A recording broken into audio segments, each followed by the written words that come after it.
میں جب ہال میں داخل ہوا تو ڈاکٹر سو رہی تھی. میری نیت خراب ہو گئی. میں شراب کے نشے میں دھت تھا. میں ڈاکٹر کے قریب پہنچا. میں نے چھیڑ چھاڑ شروع کر دی. ڈاکٹر کو زیادتی کا نشانہ بنانا چاہتا تھا کہ اس کی آنکھ کھل گئی. اس نے مزاحمت شروع کر دی. میرے چہرے پر ناخن مارے. مجھے ہٹانے کی کوشش کی لیکن مجھ پر شیطان سوار تھا. میں رکا نہیں. وہ بہت زیادہ شور کر رہی تھی. وہ چلا رہی تھی. وہ چیخ رہی تھی. میں نے اس کا گلا دبانا شروع کر دیا. میں اس وقت تک گلا دباتا رہا جب تک اس کا جسم بے جان نہیں ہو گیا. اس کے ہاتھ پاؤں تڑپنا بند نہیں ہو گئے. میں نے اسی طرح سے ڈاکٹر کو مار ڈالا اور پھر میں اس سے زیادتی بھی کرتا رہا کیونکہ وہ مجھے زیادتی سے روک رہی تھی. میں غصے میں آ گیا اس لیے میں نے اس کی جان لے لی. یہ سنجے رائے کا اقبالی بیان ہے جو اس نے سب سے پہلے سی بی آئی کے سامنے ریکارڈ کروایا تھا. لیکن اب وہ کچھ اور کہہ رہا ہے. اب وہ پینترے بدل رہا ہے. یہ شخص جس نے فر بتا دیا کہ کس طرح سے میں نے مومیتا کو مارا. بڑے فخر سے وہ یہ بتاتا ہے کہ میں چونکہ باکسنگ بھی کرتا رہا ہوں اس لیے میرے ہاتھوں میں بہت زیادہ زور تھا. جس وقت میں مومیتا کا گلا دبا رہا تھا وہ بہت تڑپی. وہ چلانے کی کوشش کر رہی تھی لیکن اپنا گلا مجھ سے نہ چھڑوا سکی. اب وہ کیا بیان دے رہا ہے, پولیگرافک ٹیسٹ میں کیا کیا چیزیں سامنے آئی ہیں وہ بھی میں آپ کو بتانے جا رہی ہوں. اور ایک اور اہم شخص کے گرد گھیرا تنگ ہو گیا ہے. اس کا پولیگرافک ٹیسٹ بھی کر لیا گیا ہے. وہ شخص کون ہے وہ بھی آج کی ویڈیو میں آپ کو دکھانے جا رہی ہوں. یہ اندھوناک واقعہ, یہ تکلیف دہ واقعہ پوری دنیا کو اس نے ہلا کے رکھ دیا اور بھارت میں آج کی تاریخ میں بھی احتجاج جاری ہیں. لیکن سی بی آئی ابھی بھی انویسٹیگیشن کر رہی ہے اور آر جے کار کالج کے اندر بہت سے مقامات پر ریڈ بھی کی ہے کیونکہ میں آپ کو بتا چکی ہوں کہ فوش قسم کی ویڈیوز وہاں پر ریکارڈ کی جاتی رہی تھیں. پھر نشاور ادویات کے خرید و فروخت کا سلسلہ بھی وہاں پر چل رہا تھا اور مالی بے ضابطگیاں بھی بہت زیادہ ہو رہی تھیں تو وہ ریکارڈ بھی ان کے پاس موجود ہے. تو اب جو ہے سنجے رائے نے بیان بدل دیا ہے. سنجے رائے کا اب کیا کہنا ہے؟ وہ کہتا ہے پولیگرافک ٹیسٹ کے دوران کہ جس وقت میں ہال میں داخل ہوا تو یہ خاتون الٹی پڑی تھی وہاں پر, یہ سانس نہیں لے رہی تھی. میں ڈر کے فوری طور پر وہاں سے واپس بھاگ آیا کیونکہ مجھے ایسا لگا کہ مجھے جان بوجھ کر ہال کی طرف بھیجا گیا تھا تاکہ مجھے اس میں پھنسایا جا سکے, تاکہ مجھے ملزم کے بعد مجرم ثابت کیا جا سکے اور مجھے سزا دے دی جائے. اب یہاں پر سوال یہ پیدا ہوتا ہے کہ پہلے اس نے طوطے کی طرح رٹا رٹایا ایک بیان بتا دیا سی بی آئی کو, پولیس کو, اور اس کے بعد جب اس کو حراست میں لے لیا گیا تو اب نہ جانے یہ کس کے کہنے پر بدل رہا ہے بیانات کو بار بار, یا خود اس کا شاطر دماغ کوئی چال چل رہا ہے. دوسرا اہم پولیگرافک ٹیسٹ پرنسپل کے بعد اسی شخص سنجے رائے کے قریبی دوست کا ہے کہ یہ مومیتا کو مارنے کے بعد جس کی بیرک میں جا کر سویا تھا. اس شخص کا نام ہے انوپ.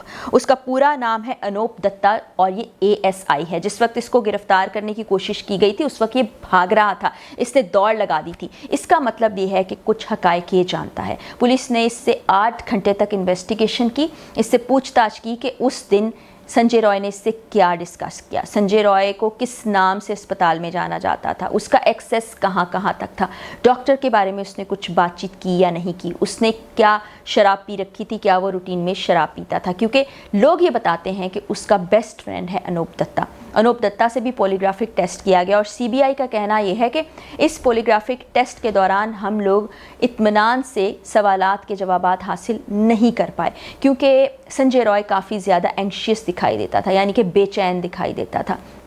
پولیگرافک ٹیسٹ میں ہوتا کیا ہے, آپ کے ہارٹ ریٹ کو مانیٹر کیا جاتا ہے, آپ کے بلڈ پریشر کو مانیٹر کیا جاتا ہے, آپ کے پلس ریٹ کو مانیٹر کیا جاتا ہے. کیونکہ جس وقت آپ جھوٹ بول رہے ہوتے ہیں تو سائنس یہ بتاتی ہے کہ آپ کا بلڈ پریشر ہائی ہونے لگتا ہے, آپ کا پلس ریٹ ہائی ہو جاتا ہے, آپ کا دل تیزی سے دھڑکنے لگتا ہے.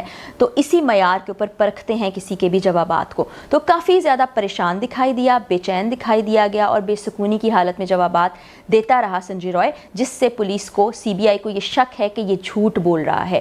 پہلے والا بیان اس کا ٹھیک تھا, بعد کے بیان میں یہ جھوٹ بول رہا ہے اور یہ بار بار زیادتی کا نشانہ ڈاکٹر کو بناتا رہا, یہاں تک کہ اس کی جان جانے کے بعد بھی یہ درندگی کی گئی. اس کے علاوہ جن 3 ڈاکٹرز پر شک تھا, کیونکہ آپ کو میں بتا چکی ہوں کہ سیمن کی جتنی بڑی مقدار جسم سے ملی تھی مومیتا کے, ممکن ہی نہیں کہ ایک شخص نے گھناؤنا عمل کیا ہو. 3 ڈاکٹرز کو بھی پولیگرافک ٹیسٹ سے گزرنا پڑا. اب تک 6 افراد کو پولیگرافک ٹیسٹ سے گزرنا پڑا ہے, جس میں پرنسپل سندیپ گھوش بھی شامل ہے, ایکس پرنسپل ہے جو آر جے کار کالج کا, جس کے کالے کرتوت, کالے کارنامے اس وقت بھارتی سوشل میڈیا پر خوب چرچا کیے جا رہے ہیں.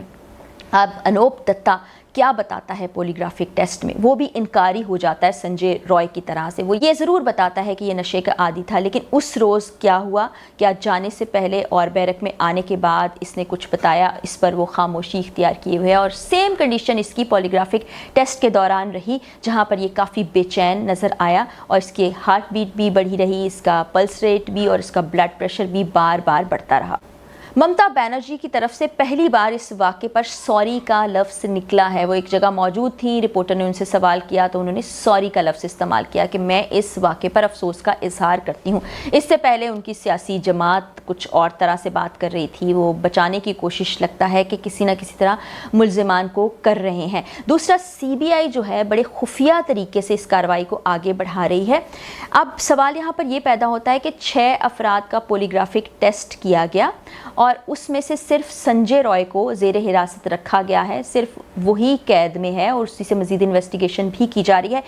سی بی آئی کو کہیں نہ کہیں شک یہ ہے کہ جو اصل مجرم ہے کہیں اس کو بچا نہ لیا جائے، تو وہ بڑے نفسیاتی حربے استعمال کرتے ہوئے سنجے رائے سے تفتیش کر رہے ہیں۔ سندیپ گھوش کے بارے میں بھی کچھ زیادہ نہیں بتایا۔ سپریم کورٹ کی پروسیڈنگز لائیو نشر کی جاتی ہیں، لوگ اس کو دیکھتے ہیں، اور آپ یقین جانیے کہ اگر آپ دیکھیں بہت سے بالی ووڈ سٹارز کے سٹیٹس دیکھیں، ان کے انسٹاگرام پیجز کو دیکھیں، ان کے اور سوشل میڈیا پلیٹ فارمز کو دیکھیں، تو وہاں پر کنڈیم کیا جا رہا ہے۔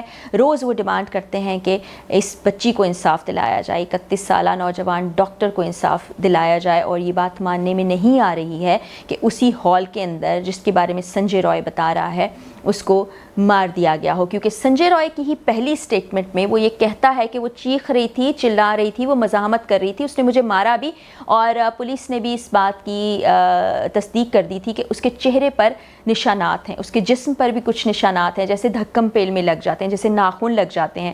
تو سنجے رائے کے جسم پر یہ نشانات موجود تھے جو اس بات کی غمازی کرتے ہیں کہ واقعی ایک عورت کے ساتھ ایسا سب کچھ ہو رہا ہو تو وہ بھرپور مزاحمت کرے گی، پورا زور لگا کر وہ ایسے درندوں کو روکنے کی کوشش کرے گی، لیکن وہ افسوسناک موت تک پہنچی۔ اس کیس کو ہر صورت منطقی انجام تک پہنچنا ہوگا، ورنہ بھارت میں جس قسم کی لا قانونیت خاص طور پر یہ زیادتی کے معاملوں میں، زیادتی کے مقدمات میں ہوئی ہے، تو پھر اس کا فیوچر کیا ہوگا؟ اس وقت خواتین وہاں پر انسیف محسوس کر رہی ہیں۔ اللہ تعالیٰ سے ہم دعا کر سکتے ہیں۔ یہ چیزیں شیئر کرنے کا مقصد یہ ہے کہ ہمیں حوا کی بیٹی کے لیے آواز اٹھانی چاہیے۔ اب دیکھتے ہیں اس کیس کی مزید اپڈیٹس کیا ہوتی ہیں، آپ سے ضرور شیئر کروں گی۔ اس ویڈیو میں اتنا ہی، اجازت دیجیے، اللہ حافظ۔